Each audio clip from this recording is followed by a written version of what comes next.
Welcome to a brand new episode of our The Post Game Podcast. We are back today. I'm by myself this week. So today we're gonna get full on weekly, hopefully unbiased opinion about, NFL, NBA, some soccer we're gonna talk about a little bit today, and also some college football. So, we're gonna begin by talking, well, first off, leave a comment your favorite team, whether that's NFL, NBA, soccer, no matter what it is. Let me know what your favorite team is. I love to read you guys' comments, and I love to, have feedback with y'all. So, as we begin our the post game podcast today, leave a like I said, and subscribe. We're trying to hit 1,000 before the end of the year. So today we're going to start off by talking about the NFL, about how this week in the NFL went. I thought it was a pretty fun week, pretty enjoyable week from all different fan bases. I mean, there's a couple different games I want to talk about. I'm not going to sit here and talk about them all because that would become a little redundant. But I'm going to talk about a couple games, a couple things that I saw that were pretty interesting to note at least. So, first starting off with the Kansas City Chiefs and the Carolina Panthers. Being a North Carolina native, like, as a Saints fan, I tend to watch a lot more Panthers games just because they're on local TV. And, what the Panthers did this week against the Kansas City Chiefs definitely showed me something about their future. It showed me that, Bryce Young was a good option as a quarterback. It showed me that Bryce Young, he necessarily wasn't the problem when it comes to the Carolina Panthers, and he looked very good. I would say that that was Bryce Young's best game that he has played in the National Football League this weekend, and of course, and they got a loss. I mean, the Kansas City Chiefs, though, just to counterbalance that, they looked like a very, excuse me, they look like a very very complete team. Like the Chiefs showed me why they're one of the top five, top three best teams in the league this weekend because of their ability to know how to um, their ability to know how to be resilient, to to work hard for them to go down with a minute, or for them to tie for the Panthers to tie the game up with a minute and 45 seconds left in the game, and for the Chiefs to come out of that huddle and be very calm, very surgical, very executed. This shows why Patrick Mahomes will go down as one of the greatest quarterbacks of all time because he took control of that offense, he took control of that drive, and went down the field and won it for them, 30 yards on the ground. I mean, their defense definitely aren't very happy about the way that this game looked. I'm sure because, 31 points or 30, dang near 30 points to a pretty questionable Carolina Panthers team isn't great. But I mean, their offense, they did their job and they worked hard. So, I mean, for the most part, the main thing I wanted to highlight was how good Bryce Young was this weekend and how, I think he should be the future of the Carolina Panthers. Another thing that I would Another game that I would like to talk about is the Lions. The Lions are in a position where they can be one of the teams that ultimately win the Super Bowl. But what happens with, games like this is that, like, you look at the great teams and, especially week to week when they're playing, pretty bad teams. I mean, you look at the Colts, you look at the Jacksonville Jaguars of last week, good teams tend to get themselves into a trap game. And, based off of this week, it wasn't that. You looked at what they did last week against Jacksonville Jaguars, blowing them out by like 30 or 40 points. And then this week as well, beating, the Colts by 18 points. That is what this team needs. That is what they need to remember. That's what they need to process is that, like, we haven't won anything yet, and we can't let any game, go by us or slip past us. Because, now that I'm watching it, it's just the Lions are one of, if not the best team in the National Football League, in my opinion. And I would love to see you guys' opinion on that. How do y'all feel about the Lions? Are they the best team in the NFL? I mean, I personally think so. And so, another thing that I would love to talk about is the Houston Texans. Houston Texans have showed a level of inconsistency that's not really good if they want to win the Super Bowl this year or if they want to contend in the playoffs. CJ Stroud is having his sophomore slump and he's looking very, very bad right now, and they're gonna have to figure that out. D'Amico Ryan's going to have to find a way to get his team and get his, stars players back in order and back in line. Because right now they are struggling, losing to the 2-8 Tennessee Titans this week with and allowing and allowing Will Levis to have an 18 for 24 game over 250 passing yards with three passing touchdowns. You cannot have that for that defense. You cannot have that for that team. So, I mean, I expect him to have his team a little bit better, but right now, that is not a great way for them to keep going. And they're gonna have to go look at themselves in the mirror and figure it out. Looking at the Miami Dolphins, the Dolphins versus that Patriots game, three weeks ago, the Dolphins, that whole team, that whole mentality was we need to come out here and win out for the rest of the season. Do I think they're going to make the playoffs? Personally, I do not, but do I think they're going to actually contend and compete for the rest of the season? Absolutely. I mean, Tua had one of his best games of the season this week, and absolutely balled out. And what that team solely relies on Tua Tagovailoa. I mean, 29 for 40, 317 yards, four passing touchdowns is exactly what that team needs. I think they need to establish more of a running game, a little bit more. With Achane only going for 32 yards with 10 carries, that's just not good enough. Right for 28 yards with 7 carries, they got to get that production a little bit higher. But when you look at this team, I mean, Jalen Waddle is to me their highlight player. I mean, when you have a number one receiver like Tyreek Hill who's going to be doubled up every single time, Jalen Waddle has to be a guy who gets you these numbers: 8 receptions, 144 yards, and one passing touchdown. And I think they can. Do I think this season is a wash for them? I mean, I think so. But like, what do I know? I mean, I think there still is. There's still so much time left in the season that we don't really know what's going to happen. We don't really know if they're fully done or if not. And so I'll be interested to see what y'all have to say about the Miami Dolphins. The Dolphins are a team that definitely because of their mindset needs to be watched. And so yeah, I mean, looking ahead to the Tampa Bay Buccaneers versus the New York Giants. Giants released Daniel Jones last weekend. And now he is, a free agent. He has not been picked up by anybody yet. It is now going on to Wednesday, and no one's picked him up yet. So I'll be interested to see where he ends up. There's teams like the Niners. There's teams like Baltimore. There's teams like who was another team that's looking for a quarterback? I can't remember. But there's a couple different teams out there who are making the phone call and seeing if he wants to come to their team.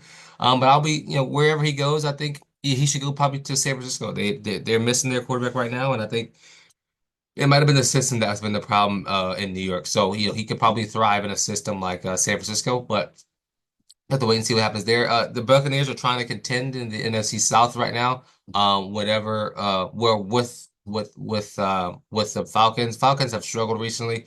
With their bye week this week, hopefully they can figure it out. But they've definitely struggled this week, and I don't know. I look forward to seeing what happens in the NFC South because it's still a very winnable division for every single team, including my New Orleans Saints. But we have to wait and see what that looks like after coming off this bye week. So, what's the problem with the Giants? Will they get a quarterback in the draft that's good enough to lead them? And they need to fully just clean house. I think Dabo may be a problem as well. I think they fired their GM. And we're going to talk about the Eagles and Saquon here soon, but they've now lost. Say they lost Saquon in the offseason and because they didn't want to pay him, but they paid Daniel Jones, and now Daniel Jones is released. And we're going to talk about it, but Saquon ran for 255 yards this weekend. I mean, that's just talk about a humbling situation. That is one right there. So, um, continuing with the NFC, let's talk about, I didn't really want to talk about this game much. Excuse me.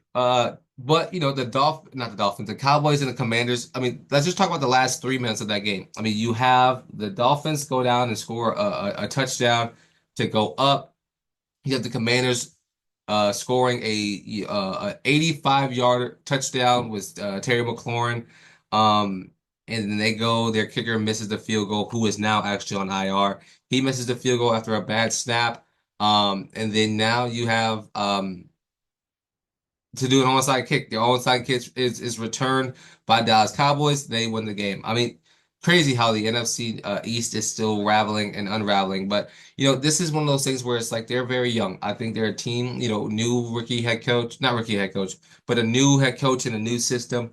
Dan Quinn is leading that team. A good team. I mean, 7-5 is not a bad season so far. But then you also have a rookie quarterback who sometimes gets a little ahead of himself and doesn't make the perfect passes. So, we'll see what happens there. I think the NFC East is pretty much wrapped up for the Eagles. I think the Commanders are going to be in a close second, with Dallas, stinking it up at the bottom. So, or towards the bottom with the Giants. But looking at the one of the better quarterbacks, if not the rookie of the year, would be, in my opinion, it would be Broncos quarterback. Why can't I remember? Bo Nix. Bo Nix is having one of the best rookie seasons after those first 2 weeks, after those first 1 or 2 weeks that I've seen in a long time. Bo Nix went 25 for 42, 273 with two passing touchdowns. Bo Nix is fully balling out, and that's what Sean Payton needed. Sean Payton knew that he wanted to get a quarterback who could go and do their jobs, a quarterback who he could trust, and that's exactly what Bo Nix is. Granted, I think we all know that the Raiders are tanking for Shador right now at this point, and that will be what it is. And I look forward to watching both of these. That AFC West division is, arguably the best division in college football. Sorry, just I've been watching too much college football recently. And in high school, I don't watch high school. In the NFL, I mean the AFC West has produced three teams that are at the top of the AFC completely. You have the Broncos, Chargers, and then the Kansas City Chiefs. And so, I mean, you let me know who's the best team when it comes to those groups? Because I mean, I couldn't tell you personally. I could not tell you. But with the loss of your quarterback, looking for the San Francisco 49ers versus the Packers, loss of your quarterback, loss of your defensive end. The Niners struggled this game in Green Bay. Granted, Green Bay had all of the all of the things they need to win this game and completely blow out the San Francisco 49ers. If the Niners want to be relevant again this season, which I honestly like, they don't look great. They're gonna have to figure some things out and right now because they are struggling as a team. They are struggling when it comes to injuries. They're struggling when it comes to everything that they're having to deal with. They don't look great. So, I mean, do you put Kyle Shanahan? Do you put him on the hot seat? I personally don't think so.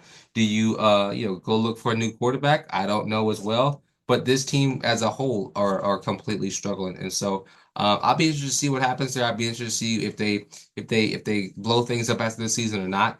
Um, let's talk about two more games. Let's talk about the Eagles and the Rams. I mean, Saquon Barkley. I just want to look at this stat line. I mean, over 305 yards of total offense, almost averaging 9 yards a carry. He was 26 carries, 255 yards, two touchdown, almost 10 yards a carry.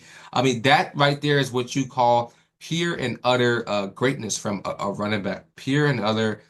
He's trying to win the rushing title, and he's trying to win, MVP. Saquon Barkley left uh New York and has absolutely balled out this season. Completely balled out.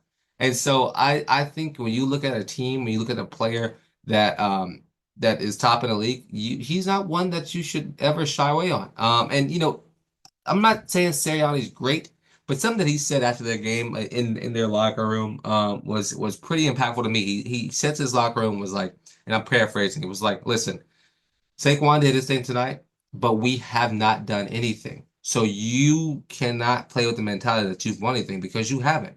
So reminding them that they are nothing, they are, pretty much worthless right now is great. They need to stay in that mindset if they want to be relevant and they want to win football games, because it's quick, and we've seen Eagles teams implode so much. And so, yeah, I mean, again, and here's the thing when I look at the Eagles. Jalen Hurts isn't, in my opinion, and it's gonna sound like some hate, but I'm gonna say it anyway. Jalen Hurts isn't great, man. Like he isn't the quarterback that you want throwing the ball 30 times a game. He isn't the quarterback that you're gonna look and just completely control him. He's gonna need a running. He's gonna need a running back to help him out. And I think that's why Saquon is so good. Their defense is gelling at a high clip right now. Um, and this team is definitely rolling and on all clips, and I'm excited to watch them. Do I think they're Super Bowl contenders? I think they are going to have to go to the Lions. Do I think that I am putting them at the top? No, but it's going to be what it's going to be. I think they'll be a good team regardless. So, one more game I want to talk about. Two teams who came into this game very good. The Harbaugh brothers definitely gave us a game a pretty close one, kinda. But the Ravens came out on top. I think we knew that was going to happen with them after they lost last weekend. Um, to the Pittsburgh Steelers, we knew that they were going to come out here and be strong. I mean, the Cardinals played the game really well. They started off pretty hot, pretty controlled, and then kind of fizzled out in the second half when the Ravens took over. So, I mean, big game for Lamar and that defense, and yeah, they got it going, and they needed this win so much more than the other way around. Mhm. Oh, sorry. And so yeah, like going to predict this weekend's games. It's gonna be a lot of games where I may be wrong. But we'll see what happens. First off, first off, there's no teams in the bye week this weekend. So, we got a full slate, full clip. We got some Thursday night games because of Thanksgiving. Happy Thanksgiving to everybody out there in the US. Um, and so, yeah, first off, we have the Lions versus the Bears in Detroit. I mean, I think this is a win for the Lions. This has to be a dog fight for the Lions, and the Lions need to show that they're going to blow out their divisional rivals too. So give me the Lions to win that game. You have the Cowboys versus the Giants. Give me the Cowboys. The Giants are bad. The Cowboys are bad. So who cares? You got the Packers versus the Dolphins. Dolphins, like I said, they have this newfound identity, this newfound want to win. And so, do I go for the upset here? It's in Green Bay? No. Yeah, I don't think so. I think, the Lions are gonna the Lions, the Dolphins are gonna go up to Green Bay, freeze their butts off, and lose. So give me the Green Bay Packers on Thursday Night Football to lose this game. Next up, you have the Chiefs versus the Raiders on Friday afternoon. It's gonna be a good game. I got Kansas City. The Chiefs are tanking for a quarterback. Or the Raiders are taking for a quarterback. We know that. So give me the Chiefs to win this game to advance to 11-1. Chargers versus the Falcons. I think Chargers coming off that loss, Falcons coming off that bye week. Who's going to come out a lot better? Who's going to come out better? I think the Chargers. I think the Chargers are in prime position to really control this game, but this could go anyway. This could go either way. It's definitely one of those games where it could be a trap game for the Chargers, but I'm going to take the Chargers to win this game. Steelers versus the Bengals. Bengals coming off the bye week. Steelers coming off the loss on Thursday Night Football against the Browns. And so, what happens there? Do the Steelers adjust and be a little bit better, or do the Browns adjust after their bye week and really start to figure things out? I don't think that happens. I think they lose in a close one. I think we see Joe Burrow have another meltdown on the sideline, which is definitely respectable and understandable. That team has played bad and struggled recently, so they have to figure it out. So, but give me the Pittsburgh Steelers. Next up, you have the Texans versus the Jacksonville Jaguars. Texans need to get this win. The Jaguars aren't good, and we knew that, or we know that. So give me the Texans to win this game. Cardinals versus the Vikings. I think the Vikings have skated by a little bit with some wins recently. So I'm going to take the Cardinals in an upset here. Maybe some bias against the Vikings, but we'll wait and see what that looks like. Colts versus the Patriots. Do we? I mean, we don't really know what these two teams want to do now. Do these two teams want to tank for good draft picks, or do they want to still compete? I think the Colts still want to compete. I think Drake May and the Patriots also still want to compete too. So it'll be a good game up in Foxborough. Give me the Colts to win this game. Seahawks versus the Jets. I have picked everyone that are Seahawks fans that have looked at my predictions for the past 3 weeks have known that I have picked the Seattle Seahawks every single week. This is the first week that I will pick the Seattle Seahawks to win this game. I hope they win it. If not, then I'm going to be the curse of the Seattle Seahawks. Next up, you have the Titans versus the Commanders. This will be a good game as well. Well, actually, if Will Levis plays the way he played last week, then it'll be a good game. But I got the Commanders winning this game after that pretty rough loss last week to the Cowboys. Buccaneers versus the Carolina Panthers in Carolina. Can the Panthers, you know, can the Panthers get things done? I honestly think so. I think they got the spread right now at -20.5. I think that's an absolute joke. Take the spread on that for the Panthers. But I'm gonna take the Buck and I'm gonna take the Panthers to win this game in a nice upset. Why not? Who cares?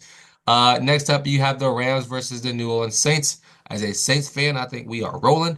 Give me the Saints to win this game. I don't know why I'm feeling froggy, but let's jump. Give me the Saints to win this game against the Rams. And then you got a nice, good game at 4:25. The Eagles play the Ravens. I think this will be a good game. I think you look at two teams who are in the top of their conferences, top of their divisions, and I think two teams who really want to show that they have a force to be they're a force to be reckoned with inside of the conferences. So it's going to be in Baltimore. I think the Eagles are going to come into this game with a chip on their shoulder just because they're probably not going to be favored to win this game.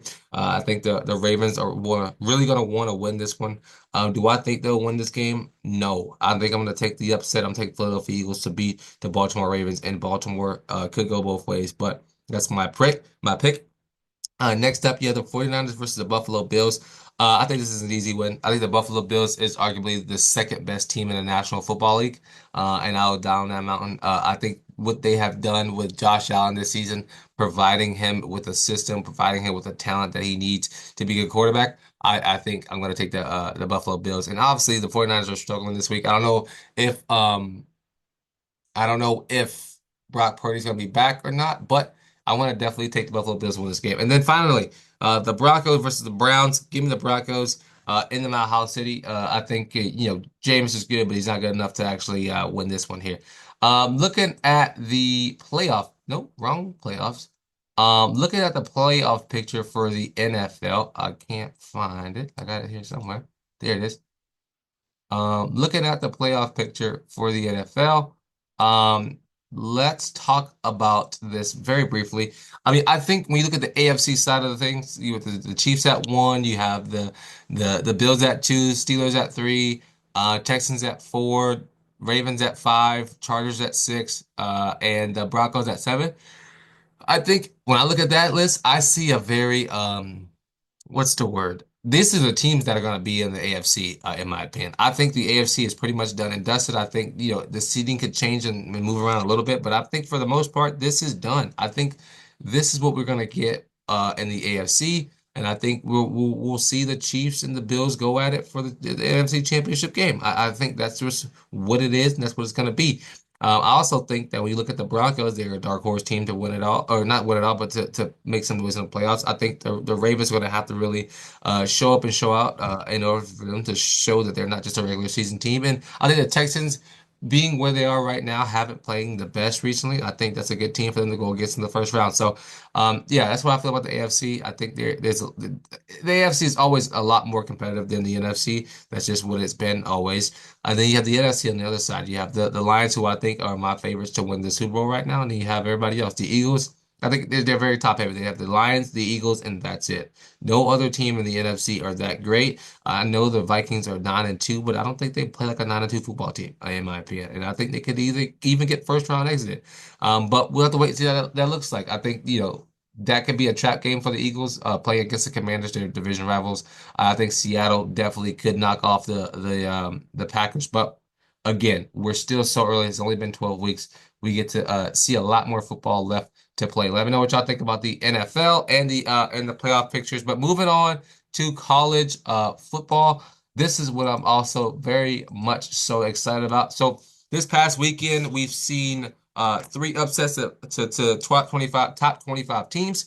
And I think, that's not something that we really expected. And so let me just go ahead and I'm going to run down all the things that I talked about. There's 10 things on my magic list that I have, and I'm going to talk about things a little bit more in detail, and I'll definitely do that. So first off, Alabama getting blown out by number 8 Oklahoma. Oh, no, sorry.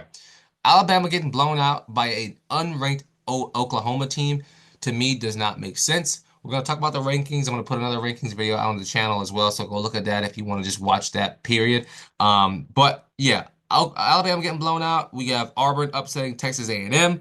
We have Boise State holding off Wyoming just barely. Notre Dame just beat everything out of Army.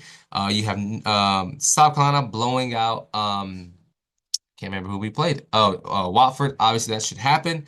You have Texas showing their utter dominance. You have Tennessee showing their utter dominance. You have Georgia showing their utter dominance. You have Arizona State beating BYU. You have Kansas upsetting Colorado. You have Penn State barely holding off Minnesota. I'm going to get to that a little bit later. You have Ohio State dominating Indiana. You have Florida upsetting Ole Miss. You have Miami winning, but it didn't look great.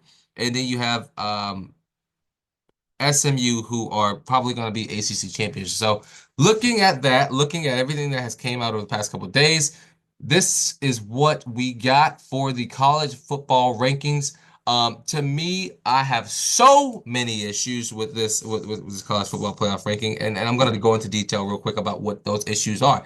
And so my first issue with the college football playoff rankings is that Penn State shouldn't be ranked as high as they are. There's arguments that go around that, like, Penn State, and I'm not going to sit on this tangent too long about college football because I know I can go for about an hour talking about college football, but there's this argument that the college football playoffs, this new 12-man system is supposed to be fair, it's supposed to be this, supposed to be that, whatever the case may be. But, looking at, let's just go through 1 through 25. I'll go through 1 through 16-ish. I mean, I truly genuinely can care less about 17 and below, even though that Iowa State could potentially win the Big 12 and make it to the playoffs. So going to talk about them. Number one, having Oregon. I think that's where that should be. Ohio State at two, I completely agree with. Texas at three, I'm here for it as well. You have Penn State at four. That's where the problems start. I don't think Penn State should be four, and I know looking at they've struggled against some very, very bad teams. They struggled against Minnesota last week. They struggled. Let's see who else Penn State has struggled against. They struggled against Minnesota last week. They've struggled against, obviously, they lost to Ohio State. They struggled against Wisconsin. They struggled against USC, who are notoriously bad. USC are not a good football team this season whatsoever. And so, people bring up strength of schedule and all this crap, and it's like I don't want to hear all that nonsense. But I don't personally think they should be four. I think Notre Dame should be four at that number four position. I think number five should be Georgia. We see six is Miami. To me, Miami, they have one of the best offenses. Obviously, we know that. Got it. But their defense is historically bad. Like they played Wake Forest last week, and Wake Forest are not a good football team. That's just what it is. And it took Miami 3 quarters to figure out how to really pull away from Wake Forest. 3 quarters. And that's just not good enough for a team who wants to be really dominant in the playoffs. Their defense just can't get it done. I understand Wake Forest only scored 3 points, but they're just not good. I mean, you looked at other close games for them. They almost lost to Louisville. Matter of fact, because this is so great, let's just look at Miami's record, or the teams Miami has played. Looking at Miami, they have Syracuse this weekend, which I think Syracuse will end up winning. Hot take, I know, but it is what it is. They get dragged away by Georgia Tech. They struggle again. I know they won by 42 points, but the first half, look, they scored 22 points in the fourth quarter. It was 20-14 going into halftime. They scored 0 points in the third quarter, and in the fourth quarter, they finally decided to wake up. Like that is the point that I'm making when I look at Miami as a team, is that why does it take so long for the team to wake up? Why? Cam Ward is some people call him a Heisman prospect, and he obviously is, but based off what he's done. But it is what it is. Look, their defense gave up 31 points against Duke. They beat Florida State. Obviously, they almost lost at Cal. This game looks a lot farther apart, but this was a very close game right here, the Louisville game. VT, they gave up 34 points to Virginia Tech. Ridiculous, in my opinion. Virginia Tech aren't good at all, and we know that. And so, I think Miami needs to, get a wake-up call, and I think the playoffs will put them in a wake-up call. I mean, it is what it is. I mean, yeah, so I would put Georgia at five. I would put my Tennessee at six. They're a good team. I like Tennessee a lot. I think they're better than Miami and Penn State. I would put Miami at seven. I put Penn State at eight. Because here's the thing. Well, actually, yeah, I'll put Penn State at eight, and then SMU at nine, and then Indiana at 10. Here's the thing. If you're gonna make the argument that, Indiana are at 10 now because of their loss to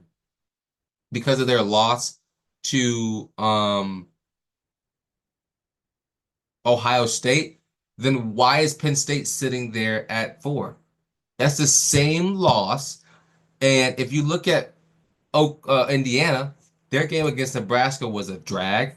A drag. They drug Nebraska. And so I just don't understand. Like, you have to look at other games too, but I don't understand how Indiana gets so disrespected by the committee. And granted, the committee is an absolute joke based off of what I'm about to go to next. But, how do you have them at 10 with their loss to Ohio State, but you have Penn State at 4? This doesn't make sense to me personally. It just does not make sense to me. So next up, who I think is a very, very good ranking and a very good placement is Boise State. I think out of everyone on this list, they are one of the only teams that I agree with. At number 12 should be Arizona State. Arizona State is leading in the Big 12. They sit on 2 losses, same as Clemson, less than Bama, less than Ole Miss, less than South Carolina. As a South Carolina fan, the idea that Alabama and Ole Miss sit at 13 and 14 is a joke. They literally just lost. They have lost to 2 unranked teams all season long. South Carolina is sitting. I know that when you look at head to head, South Carolina is losing when it comes to Alabama and Ole Miss because they lost to Ole Miss. But if you look at South Carolina's losses, they have 3 losses to 3 ranked teams: South Carolina, Ole Miss, and Tennessee. Oh no, LSU. Sorry, should have beat LSU. Should have beat Alabama. Yes, I'm not here to work and bid and shoulds. It's just not my thing. But regardless, how do they justify that?